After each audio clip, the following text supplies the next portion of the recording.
We are now starting electromagnetics. First of all, let us see what we study in electromagnetics. Okay, electromagnetics में हम लोग electric field and magnetic field के बारे में पढ़ते हैं, ठीक है। एंड या यूँ कह सकते हैं कि when the electric charge is at rest और when the electric charge is in moving condition is in motion, that is इसकी स्टडी जो करते हैं दैट इज इलेक्ट्रोमैग्नेटिक्स, ठीक है। It provide the three dimensional understanding of electricity and magnetism. आप पूरा three dimensional behaviour एक इलेक्ट्रिक फील्ड का और मैग्नेटिक फील्ड का स्टडी करते हैं।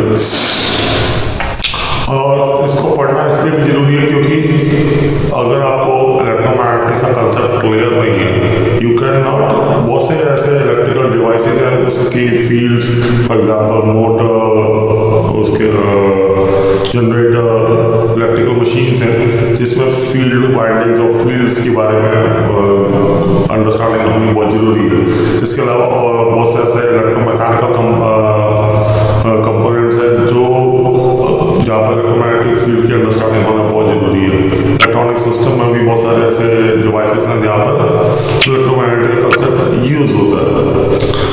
इसके अलावा बहुत सी ऐसी फील्ड है जहाँ पर इलेक्ट्रोमैग्नेटिक्स के एप्लीकेशंस हैं, जैसे satellite communication, metrology, fibre optics, antenna, remote sensing, microwave engineering. तो these are some of the areas where the electromagnetic concept has been used.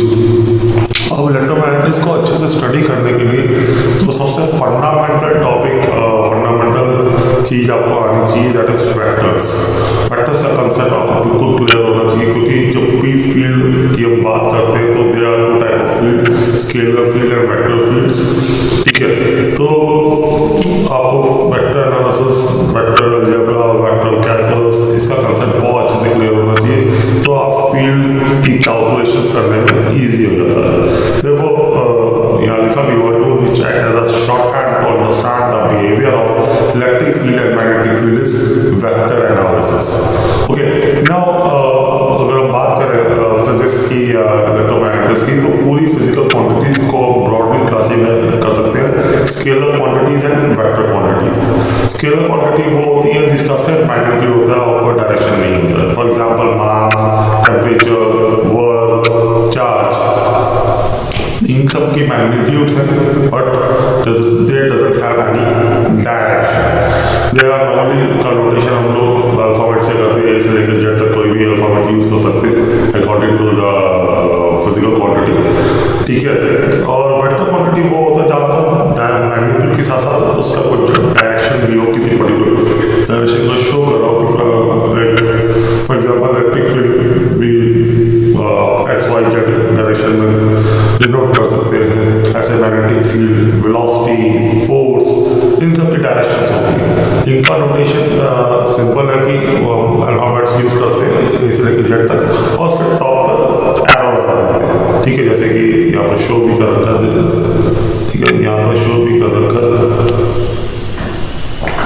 ठीक है, वेक्टर ए। तो both scalar and vector quantities are the function of time and position, ठीक है। जो यहाँ पर scalar और वेक्टर क्वांटिटीज की बात की जा रही है, दैट आर पोजीशन का फंक्शन है ही है, साथ साथ टाइम के भी फंक्शन है। Now let us start vector algebra. The most fundamental thing is unit vector. Unit vector क्या होता है? In general, vector says A can be written as A into A cap, where A is magnitude of A is the scalar magnitude of the vector A, and A cap is the unit vector along A. So unit vector is nothing but a vector which is having certain direction and a magnitude of 1. आप किसी भी vector से उसका unit vector define कर सकते हैं कि उस पर्टिकुलर डायरेक्शन में यूनिट वेक्टर क्या होगा। उसका सिंपल सा तरीका है कि उस वेक्टर को अगर उसके मैग्नीट्यूड से डिवाइड कर दें तो you will get a unit vector in that direction. उस डायरेक्शन में आपको एक यूनिट वेक्टर मिल जाएगा। तो सिंपली फॉर्मूला भी गिवन है कि A cap is nothing but vector A upon magnitude of A. ठीक है, इसका मैग्नीट्यूड 1 होता है और ये डायमेंशनलेस क्वांटिटी होती है। कोई भी पर्टिकुलर वेक्टर को अगर हम कार्टेशियन कोऑर्डिनेट्स की बात करें तो उसको आपके जो 3 बेसिक यूनिट वेक्टर होते हैं, A X cap, A Y cap and A Z cap, which is orthogonal unit vector in the direction of X, Y and Z respectively. तो किसी भी वेक्टर को इनके कंपोनेंट्स में डिफाइन कर सकते हैं। ठीक है, जैसे कि गिवन है कि vector A is nothing but कोई पर्टिकुलर वेक्टर है वो A X cap plus A Y cap plus az cap, which shows that capital AX is nothing but the component of vector A in the direction of X. Capital AY is nothing but the scalar component of A in the direction of Y direction. And capital A, that is the component of vector A in the direction Z. ठीक है, तो किसी भी vector को आप इस तरह से डिफाइन कर सकते हैं। अगर इसके बेसिस पे मैं यूनिट वेक्टर डिफाइन करना हो तो magnitude of this vector is given by under root A X square plus A Y square plus A Z square. Now as a standard definition of unit vector, which says that it's vector A upon magnitude of A. In that case, अगर Cartesian coordinate के case में अगर कोई vector जैसे define हुआ था, अगर उसका उस डायरेक्शन में मुझे यूनिट वेक्टर निकालना हो तो A X cap plus A Y cap plus A Z cap upon under root A X square plus A Y square plus A Z square. तो this is a unit vector in that direction. तो ये Cartesian coordinate के लिए definition, standard definition निकल के आ गई unit vector के लिए। Now let us move further. अब देखते हैं कि वेक्टर एडिशन क्या होता है। ठीक है, तो किसी दो वेक्टर्स को ऐड करना है एंड योर फाइनली जो आपका रिजल्टेंट निकलता है उसको हम रिजल्टेंट वेक्टर कहते हैं। यहाँ पर एग्जांपल के तौर पर मैंने दो वेक्टर्स लिए, vector A and vector B and the resultant vector is D. So mathematically इसको एक्सप्रेस करना हो तो vector D is equal to vector A plus vector B. अब इन दो वेक्टर्स को ऐड करने के लिए we have two rules.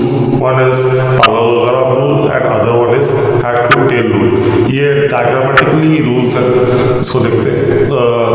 parallelogram rule ये कहता है कि if A and B are two vectors, उनको आपको ऐड करना है तो आप क्या करिए, उनको दो adjacent side बना दीजिए parallelogram की। ठीक है, as shown in figure, first figure जो फिगर A है उसमें शो कर रखा है कि A and B are the adjacent sides of a parallelogram। अगर उससे पूरा पैरेललोग्राम क्रिएट किया जाए तो जो डायगोनल बनेगा that will be the resultant vector D of addition of A and B. This is what we say the parallelogram rule. Now another rule is head to tail rule. Head to tail rule ये कहता है कि vector A एक direction में जा रहा हूं और उसके हेड से अगर मैं वेक्टर बी बनाऊं, ठीक है, मतलब कि वेक्टर बी का टेल और वेक्टर ए का हेड अगर जोड़ दिया जाए तो फाइनली तो वेक्टर ए का टेल और वेक्टर बी का हेड को जोड़ेंगे तो आपको रिजल्टेंट वेक्टर डी मिलेगा। This is known as head to tail rule, okay, which is defined in the above paragraph.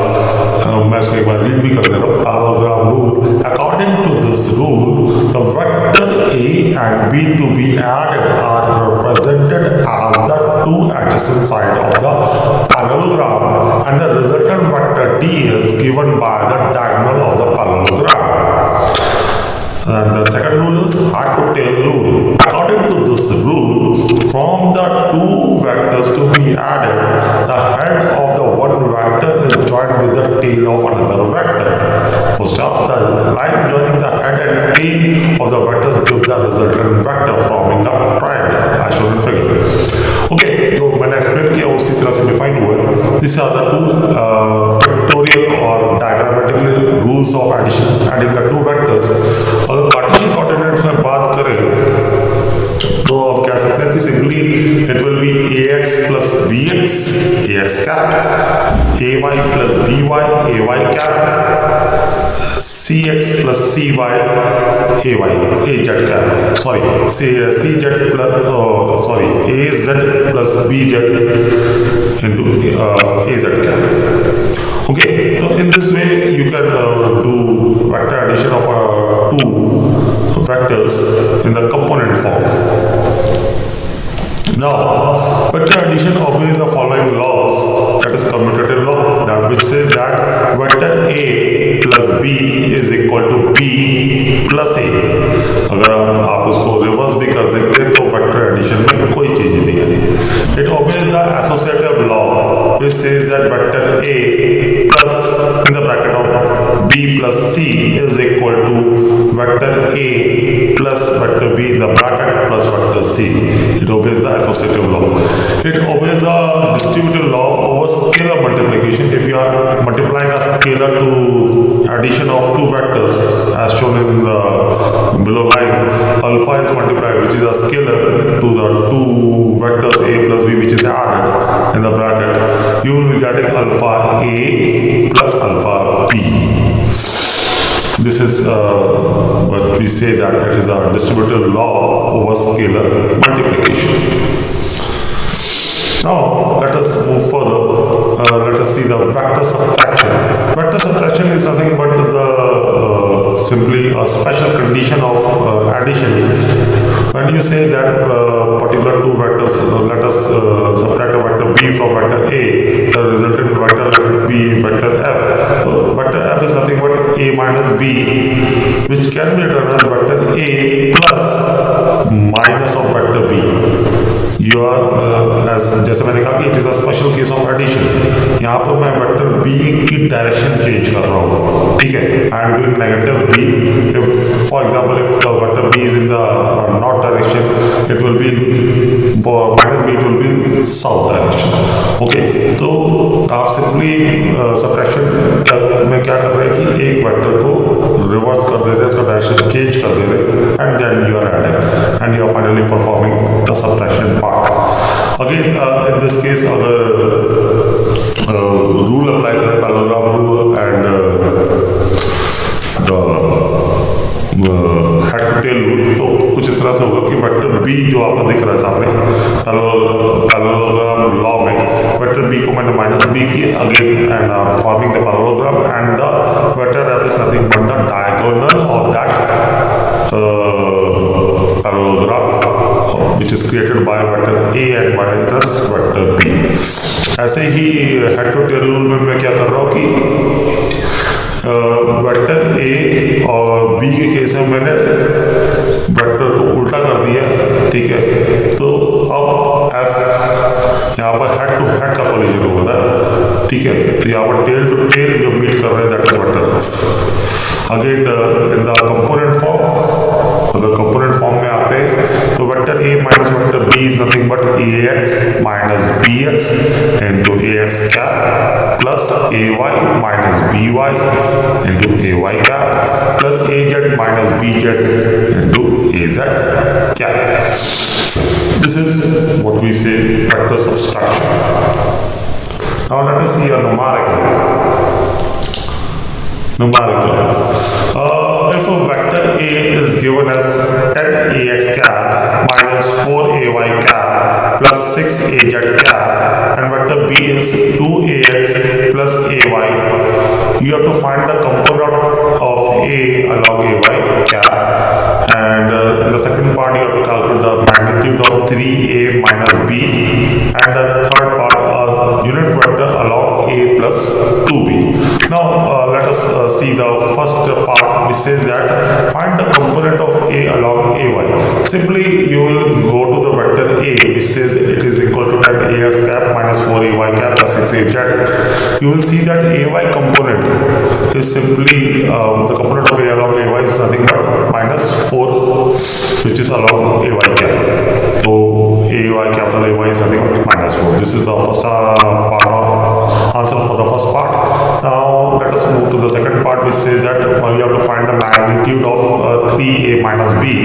You simply multiply 3 into vector को हम लोग इस तरह से भी ले सकते हैं इन द ब्रैकेट फॉर्म, मतलब कि आप 10 -4 6 which simply are the components of the along the x y and z direction. तो ये ब्रैकेट नोटेशन है, इस तरह से भी फैक्टर लिखा जाता है, कैलकुलेशन करने में इजी हो जाता है. तो 3 into vector A minus vector B 2 1 0 है, तो 3 into 10 30, 3 into -4 -12, 3 into 6 is equal to 18 minus 2 1 0 which gives you 28 minus 13 18. 30 में से 2 गया 28, minus 12 में से -1 हुआ minus 13, 18 minus 0 is 18. Okay, you have to calculate the magnitude. तो अगेन आप क्या करेंगे कि मैग्नीट्यूड का फॉर्मूला यूज करेंगे. It will be under root 28 square plus minus 13 square plus 18 square. It will be giving you to under root 1277, which is come out to be 35.74. And now the finally the C part, we have to calculate the unit vector along A plus 2B. First of all, let us find out the vector C. Simply A is 10 minus 4 6 plus 2B will be 420. 210 था तो 420 हो गया. आपने दोनों को add किया, you will be getting 14 minus 2 6. Now, our unit vector along C, simply C upon magnitude of C. 14 minus 2 6 को हम लोग डिवाइड कर देंगे under root 14 square plus minus 2 square plus 6 square. तो कैलकुलेट होकर आ जाएगा 0.9113 AX cap minus 0.1302 AY cap plus 0.3906 AZ cap. तो इस तरह से आप तीनों पार्ट्स कर ली. Let us move further. Now एक छोटा सा और आता है कि position vector and distance vector. ठीक है, कोई अगर पॉइंट किसी कार्टेशियन कोऑर्डिनेट में दे रखा है और इसके coordinates x y and z है, तो ऑरिजिन से वहां तक की दूरी को हम लोग कहते हैं पोजीशन वेक्टर.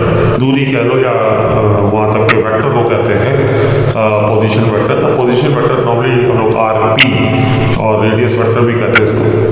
P अगर P इज अ पॉइंट तो RP जो डिनोट करेंगे इसका directed distance from the origin to P. यहाँ पर थोड़ा प्रिस्मेटिक है, distance directed distance from the origin O to P. तो RP simply is equal to OP which is x AX cap y AY cap plus z AZ cap for the point P which is having coordinate x y and z. यहाँ पर एक example के तौर पे मैं इसको थोड़ा सा बड़ा करके दिखाता हूँ तो ज़्यादा अच्छा लगेगा. हाँ, एग्जाम्पल के तौर पे एक पॉइंट है 3 4 5, तो उसका वेक्टर दिखा रखा ओरिजिन से RP which is nothing but 3AX cap 4AY cap plus 5AZ. This is the position vector of point 3 4 5. Okay, now let us see what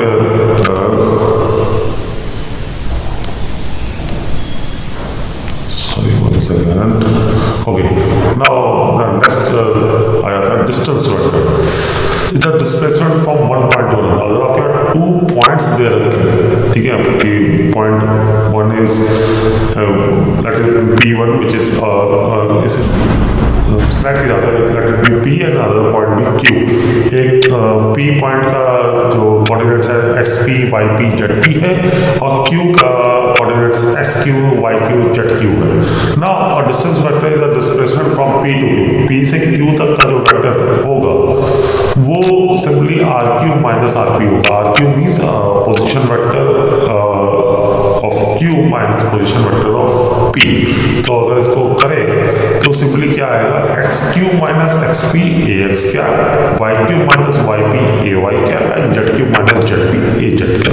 this is the distance vector between 2 points. 2 points के बीच का distance vector from initiating from one point to the another point. और जो final point है minus initial point minus करते हुए, coordinates को minus करते हुए आप कंपोनेंट्स लिखते चले जाएंगे। तो this is the distance vector. इसके बेस्ड एक न्यूमेरिकल देख लेते हैं। Obtain the unit vector in the direction from the origin toward the point 3 -3 -2। आपको एक यूनिट वेक्टर डिफाइन करना है इन the direction of this point. तो पहले आप क्या करेंगे कि इस पॉइंट का पोजीशन वेक्टर निकालेंगे। It will be simply 3ax क्या -3ay क्या -2az क्या।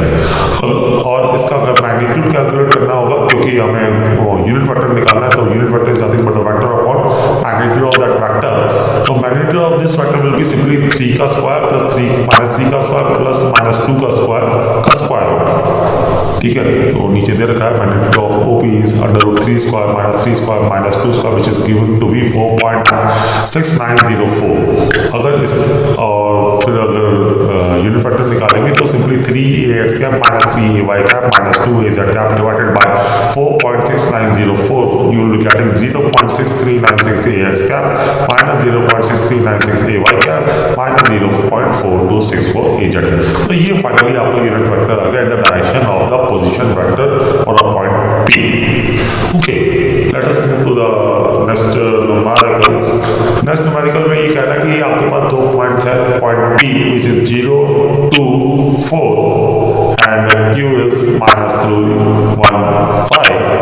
Calculate the position vector for P, the distance vector from P to Q, the distance between P and Q, last one is a vector parallel to PQ with a magnitude of 10. Now come to the first part, you have to find the position vector of P. P आपको दे रखा 0, 2, 4, तो position vector simply 0ax plus 2ay plus 4az, or you can say 2ay plus 4az. Simply the पहला part हो गया कि position vector आपने P का निकाल लिया। और distance vector from P to Q, P से Q का distance vector निकालना है, तो वहां पर आप क्या करेंगे, फाइनल पॉइंट आपका Q है, इनिशियल पॉइंट P है, तो आप एक एक कोऑर्डिनेट्स को माइनस करते चले जाएंगे। तो -3 -0ax क्या 1 -2ay क्या 5 -4az क्या, which is finally -3ax -ay plus az. This is the position, distance vector from P to Q. अब थर्ड पार्ट ये कह रहा है distance between P and Q। Simply आप इसका मैग्नीट्यूड निकाल लेंगे जो सेकंड पार्ट में निकाला है। यू विल बी गेटिंग √3 का स्क्वायर प्लस 1 का स्क्वायर प्लस 1 का स्क्वायर। लेट अस सी, सही कह रहा हूँ शायद, हाँ, तो 3 का square will be 9 + 1 + 1 which is 3.317। This is the distance for between P and Q। Finally question था कि PQ के पैरेलल एक वेक्टर विद द मैग्नीट्यूड 10। तो पैरेलल एक वेक्टर के लिए पहले हम क्या करेंगे कि उस PQ डायरेक्शन में एक यूनिट वेक्टर डिफाइन करेंगे। तो यूनिट वेक्टर के लिए हमें वेक्टर मालूम है, दैट इज -3 -1 1 अपॉन मैग्नीट्यूड उसका मालूम है 3.317। तो हमने यूनिट वेक्टर डिफाइन कर दिया विच इज देखो यहाँ कैलकुलेट नहीं किया उसको यूनिट वेक्टर को, तो ये यूनिट वेक्टर हो गया -3 -1 1 upon 3.317 and you have to finding the vector of magnitude 10 in this parallel to the PQ। तो आप क्या करेंगे, इस यूनिट वेक्टर को 10 से मल्टीप्लाई कर देंगे, जो सेकंड स्टेप पे लास्ट स्टेप में दिख रहा है। You have multiplied 10, you will be getting -9.045 -3.015 plus 3.015 az। तो आगे में इसमें आप देख रहे होंगे कि प्लस माइनस दोनों लगा रखा है, तो पैरेलल में दोनों साइड हो सकता है, both the side will be parallel case, along the PQ or opposite to the PQ, both the cases are parallel, therefore यहाँ पर प्लस और माइनस दोनों साइड नहीं है। Let us see the another numerical which is almost similar to the above one. 2.8 2 to 1 and B3 -4 2 are given in the partition system. Obtain the vector from A to B and a unit vector directed from A to B। जैसे हम लोग पहले किया वैसे ही है, कुछ यहाँ पर एक vector A to B find करना और यूनिट वेक्टर फाइंड करना, तो बहुत सिंपल है। अगर पहले तो पोजीशन वेक्टर डिफाइन करते हैं A और B के लिए, तो A is nothing but 2ax cap plus 2ay cap plus az, and b is 3ax cap minus 4ay plus 2az cap. तो ab क्या हो जाएगा, simply b minus a, 3 minus 2 minus 4 minus 2 2 minus 1. You will finally getting vector ab which is equal to ax cap minus 6ay cap plus az cap. This is a vector directed from a to b. Now अगर आपका unit vector define करना है तो आप इसका magnitude निकालेंगे। तो magnitude निकालने के लिए आप क्या करेंगे कि you will doing the square root of the 1 square plus minus 6 square plus 1 square which is come out to be 6.1644. So a unit vector in the direction of AB can be defined as vector AB, which is AB vector upon magnitude of AB. Simply ax cap minus 6ay cap plus az cap upon 6.1644, which comes out to after calculation 0.162 ax cap minus 0.9733 ay cap plus 0.1622 az cap. With this हमने देख लिया कि vector editions कैसे होते हैं, unit vector कैसे define होता है, पैरेलल वेक्टर कैसे निकालते हैं, डिस्टेंस वेक्टर कैसे निकालते हैं, पोजीशन वेक्टर्स कैसे निकालते हैं. So this was some of the fundamental concepts of vectors. In the next lecture we will be seeing the vector multiplication. Vector multiplication कैसे करते हैं, ठीक है. वहाँ पर भी दो तरह की मल्टीप्लिकेशन है, scalar multiplication and vector multiplication. Scalar triple product and vector triple product, ये दो तीन प्रोडक्ट्स हैं जो वेक्टर अलजेब्रा में आते हैं.